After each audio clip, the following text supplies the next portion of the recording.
জয় শ্রীকৃষ্ণ রাধে রাধে। নমস্কার বন্ধুরা, আমি রুমা।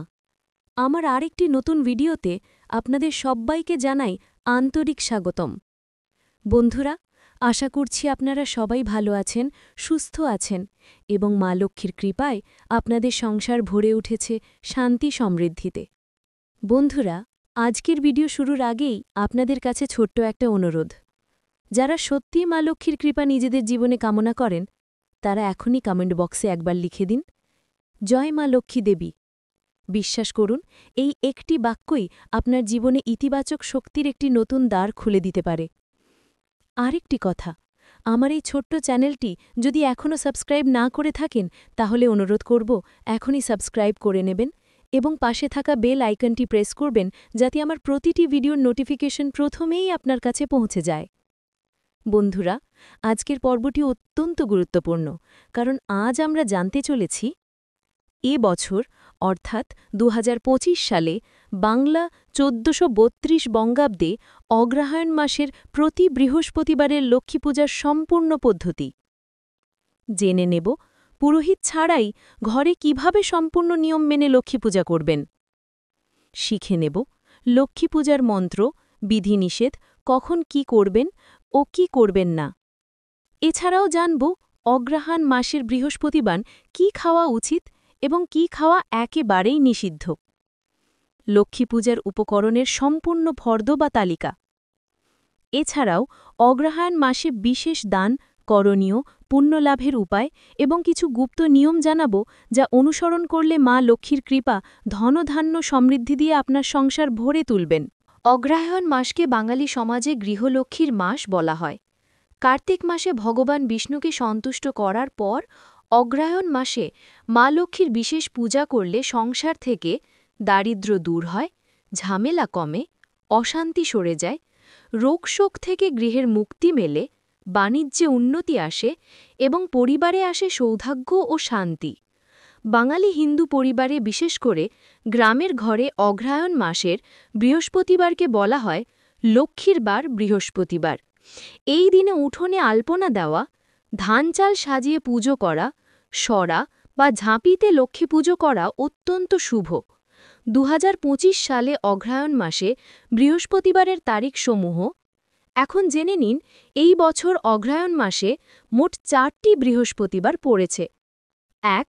প্রথম বৃহস্পতিবার ২০ নভেম্বর ২০২৫, বাংলার ৩ অগ্রহায়ণ ১৪৩২। ২. দ্বিতীয় বৃহস্পতিবার ২৭ নভেম্বর ২০২৫, বাংলার ১০ অগ্রহায়ণ ১৪৩২। ৩. তৃতীয় বৃহস্পতিবার ৪ ডিসেম্বর ২০২৫, বাংলায় ১৭ অগ্রহায়ণ ১৪৩২। ৪. চতুর্থ বৃহস্পতিবার ১১ ডিসেম্বর ২০২৫, বাংলায় ২৪ অগ্রহায়ণ ১৪৩২। এই ৪টি বৃহস্পতিবারই অত্যন্ত শুভ। বিশেষত প্রথম ও শেষ বৃহস্পতিবারে পুজো করলে বিশেষ ফল লাভ হয় বলে পুরাণে উল্লেখ রয়েছে। অগ্রহায়ণ মাসে করণীয় কাজ। ১. প্রতি বৃহস্পতিবার আমিষ সম্পূর্ণ নিষিদ্ধ। এই মাসে বিশেষ করে বৃহস্পতিবার মাছ, মাংস, ডিম কিছুই খাওয়া যাবে না। ২. খাদ্যদান অত্যন্ত শুভ। বিশেষ করে গরু, কুকুর এদের খাওয়ালে বিশাল পুণ্যফল লাভ হয়। গরুকে ভাত বা ঘাস দিলে সংসারের অশুভ শক্তি দূর হয়। ৩. গরম কাপড় দান করলে মহাফল। অগ্রহায়ণ হল শীতের মাস, তাই গরম কাপড়, কম্বল, সোয়েটার বা উলের পোশাক দান করলে মা লক্ষ্মী বাড়িতে স্থায়ীভাবে অবস্থান করেন বলে বিশ্বাস। ৪. তীর্থস্নান। অগ্রহায়ণ মাসে গঙ্গা, যমুনা, নর্মদার জলে স্নান করলে পূর্ণদায়ী ফল লাভ হয়। পণ, লক্ষ্মী পূজার উপকরণ।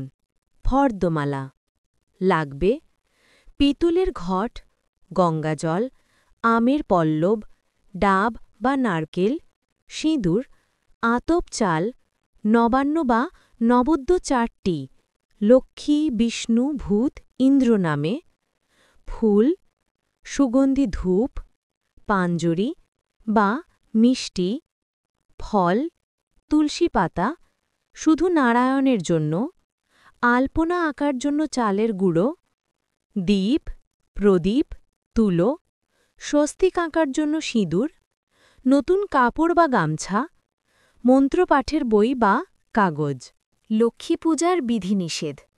পূজার সময় ঘণ্টা বাজাবেন না। মা লক্ষ্মীর পূজা শান্তভাবে করতে হয়। তুলসী পাতা দেবেন না, তবে ভগবান নারায়ণকে তুলসী দিতে পারবেন, এটি অত্যন্ত শুভ। স্টিলের বাসন ব্যবহার করবেন না। তামা বা পিতলের বাসনই ব্যবহার করুন। অবশ্যই আলপনা ও পদচিহ্ন আঁকবেন, এগুলো শুভ শক্তিকে গৃহে আহ্বান করে। লক্ষ্মী পাঁচালী পড়া বাধ্যতামূলক, এতে মা লক্ষ্মী সন্তুষ্ট হন। প্রমাণ: সরস্বত্য কুলজাতা, নবদুর্গা স্বরূপিণী, লক্ষ্মী লাভে সর্বদারী, ব্যক্তি সেব্যও শুভপ্রদা। লক্ষ্মী পূজার সম্পূর্ণ নিয়ম: ১. আচমন। হাতে গঙ্গাজল নিয়ে বলুন, ওং নমো বিষ্ণু, ওং নমো বিষ্ণু, ওং নমো বিষ্ণু। ২. সূর্যদেবকে জল দিন। একাগ্রচিত্তে বলুন, ওং সূর্যায় নমঃ। ৩. ঘট স্থাপন। সামান্য ধান ও মাটি ছড়িয়ে দিন। ঘটের গায়ে সিঁদুর দিয়ে স্বস্তিক আঁকুন। ৪. ঘট সাজানো। ঘটের মুখে দিন ৫ বা ৭টি আমপল্লব, তার উপরে নারকেল, তার উপরে ফুল। ৫. ফুল হাতে নিয়ে লক্ষ্মী মন্ত্র জপ করুন। ওং বিশ্বরূপে শুভরূপে পদ্মপদ্মালয়ে শুভে সর্বত্র পাহি মাং দেবী মহালক্ষ্মী নমস্তুতে। ৩, ৫ কিংবা ১১ বার হলেও করবেন, আরও ভালো হল ১০৮ বার। ৬. অনন্ত প্রণাম মন্ত্র জপ। ওং শ্রী মহালক্ষ্মীয়ায় নমঃ। ৭. ফুল অর্পণ। মন্ত্রপাঠ শেষে হাতে থাকা ফুল চরণে অর্পণ করবেন। ৮. ধূপ দ্বীপ জ্বালিয়ে আরতি। আরতির সময় শঙ্খ বাজাতে হবে। ৯. শেষে পাঁচালি পাঠ, এতে পূজা সম্পূর্ণ হয়। এভাবে ৪টে বৃহস্পতিবার পূজা করলে ফল কি পাবেন? সংসারের ক্লেশ দূর হয়, ব্যবসায় উন্নতি হয়, অর্থপ্রাপ্তি বাড়ে, পরিবারের শান্তি আসে, সন্তানের উন্নতি হয়, অশুভ শক্তি দূর হয়, মা লক্ষ্মীর কৃপাস্থায়ী হয়। বন্ধুরা, অগ্রহায়ণ মাসকে আমাদের শাস্ত্রে লক্ষ্মীর অতি প্রিয় মাস বলা হয়েছে।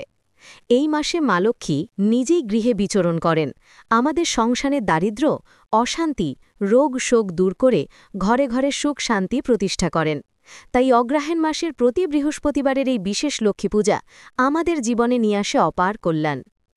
আমরা আজকের পর্বে দেখলাম কিভাবে সহজভাবে বাড়িতে পুরোহিত ছাড়াই লক্ষ্মী পূজা করা যায়, কোন দিনগুলিতে পূজা করবেন, কোন কোন উপকরণ লাগবে, কি করবেন, কি করবেন না, এবং কোন মন্ত্র জপ করলে মা লক্ষ্মী তুষ্ট হবেন।